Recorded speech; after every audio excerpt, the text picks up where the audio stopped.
हमें उस श्राप से बचने का उपाय मिल गया है शायद। तुम्हें याद है दुर्गापुर जागीर, वो मंदिर, ये निधि है पुजारी जी की नातिन। मैं अंबिका से कहाँ मिल सकती हूँ? जहाँ तक मैं जानती हूँ वो आजकल बिहार में है, किसी लाखनपुर नाम के गांव में।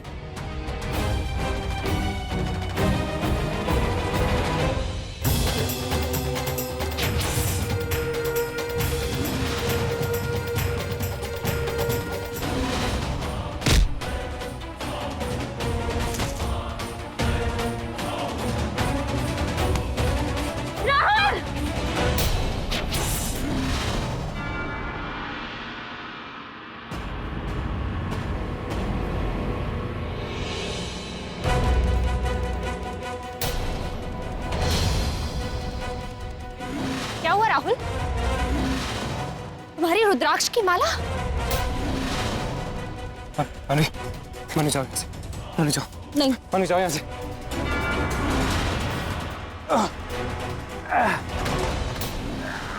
राहुल, राहुल क्या हो रहा है तुम्हें? नहीं राहुल, मनु जाओ। राहुल मुझे बताओ तुम्हें क्या? राहुल, राहुल क्या हो रहा है तुम्हें? क्या हो रहा है? राहुल, मनु, मनु जाओ यहाँ से। राहुल, राहुल तुम्हें क्या हो रहा है? मनु, मैंने कहा यहाँ पे जाओ।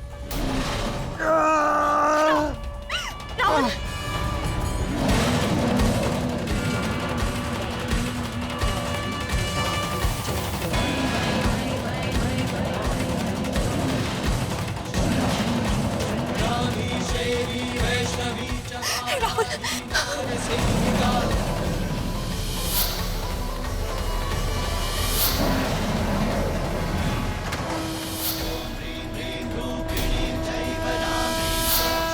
अंबिका,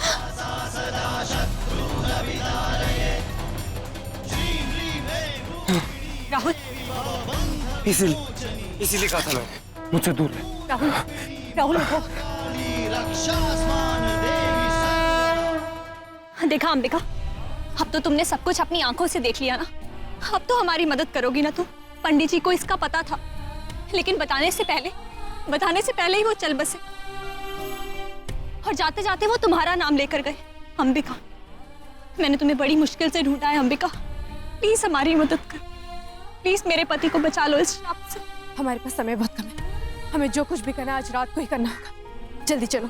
चलो रात, संभाल के। अंबिका, मैं जानती हूँ कि जो कुछ भी हमने बताया उस पर विश्वास करना इतना आसान नहीं है, लेकिन आपको हमारी मदद करनी होगी अंबिका। आप हमारी मदद करेंगी ना? जानती हूँ मानवी, मेरे पिताजी हमेशा कहा करते थे कि कभी ना कभी कोई ना कोई अंबिका की तलाश में मेरे पास जरूर आएगा, और उनकी बात सच निकली। लेकिन माफ करना, मैं तुम दोनों की मदद नहीं कर सकती।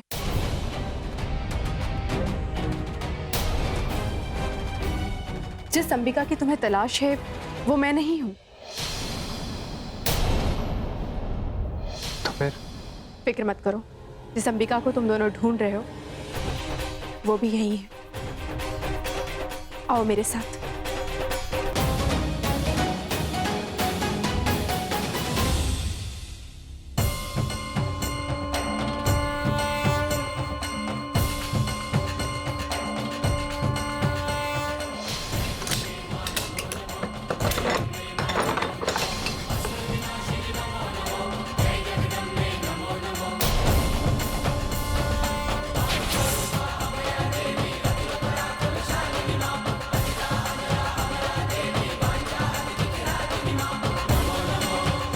ये अंबिका है?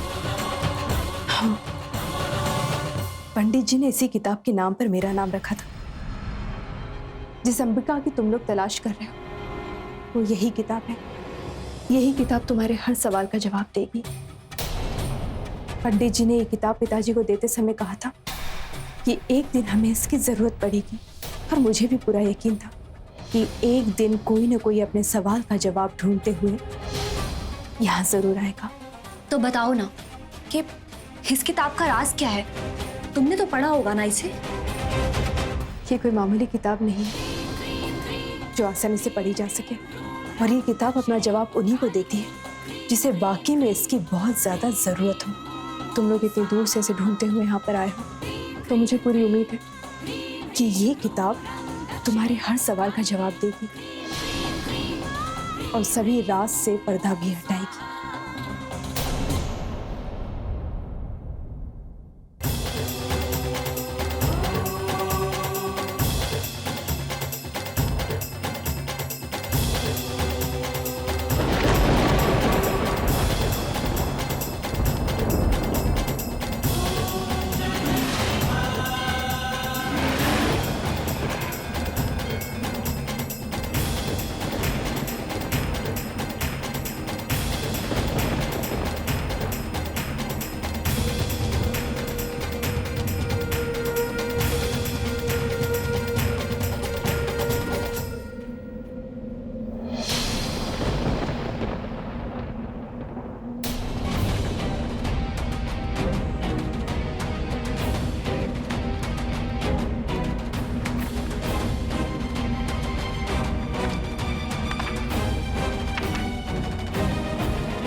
ये तो बिल्कुल खाली, इसमें कुछ भी नहीं है।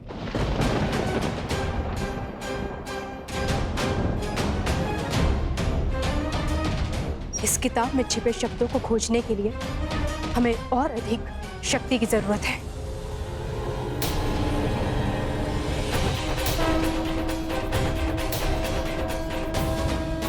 क्योंकि तुम्हारी पत्नी इस राज में तुम्हारे साथ है, तो मैं चाहती हूँ कि तुम दोनों अपना हाथ थामो। तुम दोनों की शक्ति से और ताकत बढ़ेगी।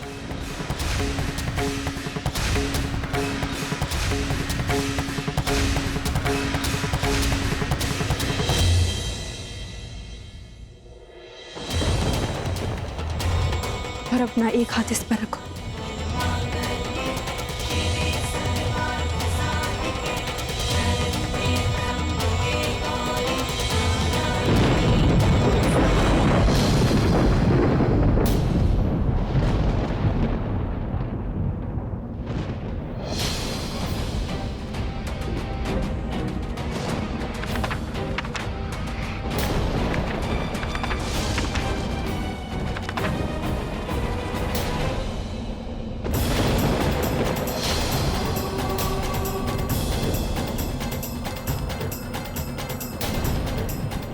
ये सब क्या है अंबिका?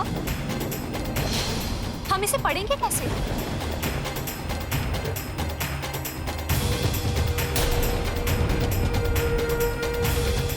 इसलिए हमने पूर्णमासी की रात चुनी है, क्योंकि आज की रात ऐसे पौराणिक शब्दों को पढ़ने की दिव्य शक्ति हमें मिलती है।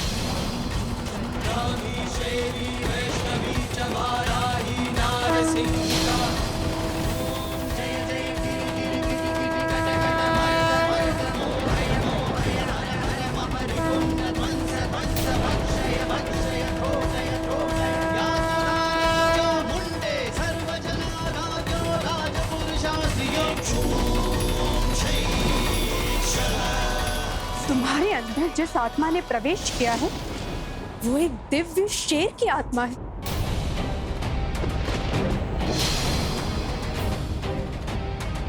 दिव्या, दिव्या मतलब होली, राइट? पवित्र। एक खूंखार शेर की वो पवित्र कैसे हो सकता है? I don't get this. क्योंकि जानवर को उसी रूप में तुमने समझा है। हम जानवर को केवल एक ही नजर से देखते हैं कि वो जंगली हैं, खौफनाक हैं, डरावने हैं, जो केवल भूख जानते हैं, जिनमें ना कोई लगाव होता है, ना भावनाएं होती है, ना ही समझदारी। लेकिन हमारे पूर्वज और पौराणिक संत ऐसा नहीं मानते थे। उनका मानना है कि जानवर वाहन होते थे असुरों और देवों के। देव, असुर, वाहन, शक्ति, ये सब मैंने किताबों में पढ़ा है, कहानियों में सुना है। राहुल, एक बात पूछूं मैं तुमसे, क्या तुमने कभी भगवान को देखा है? ऑफ कोर्स नहीं ना। लेकिन इस बात पर मुझे पूरा विश्वास है कि कभी न कभी उनकी शक्ति, उनकी ताकत को तुमने महसूस किया होगा, उनके चमत्कार को अनुभव किया होगा तुमने।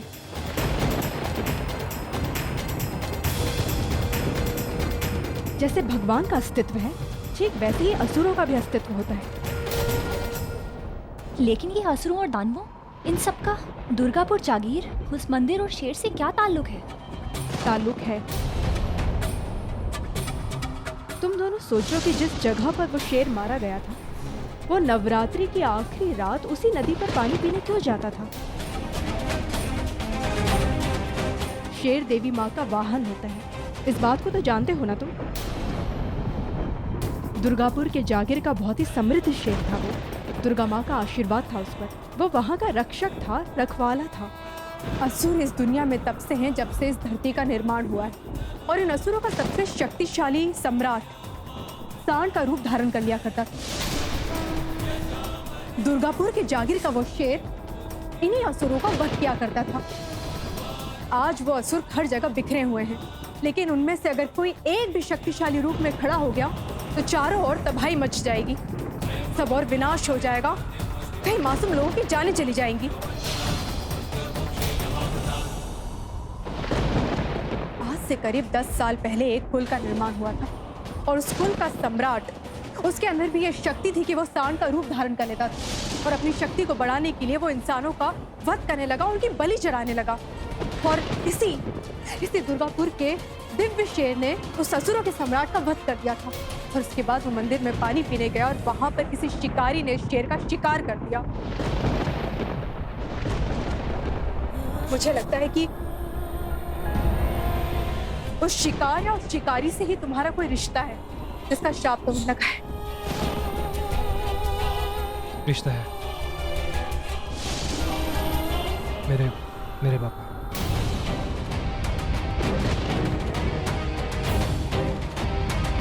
तो तुम्हारे पिताजी ने वो शिकार किया था, मुझे ऐसा लग रहा था। इसलिए इस शेर की रूह तुम्हारे अंदर आ गई है। राहुल, तुम्हें इस बात को अच्छे से समझना होगा। वो शेर बहुत शक्तिशाली है, और उसका मकसद यहाँ पर आने का केवल तुम्हारे और तुम्हारे परिवार के साथ बदला लेना नहीं है, बल्कि उसका कोई बहुत बड़ा मकसद है, कोई अधूरा काम है जो पूरा करने के लिए वो यहाँ पर आया है। कैसा अधूरा काम?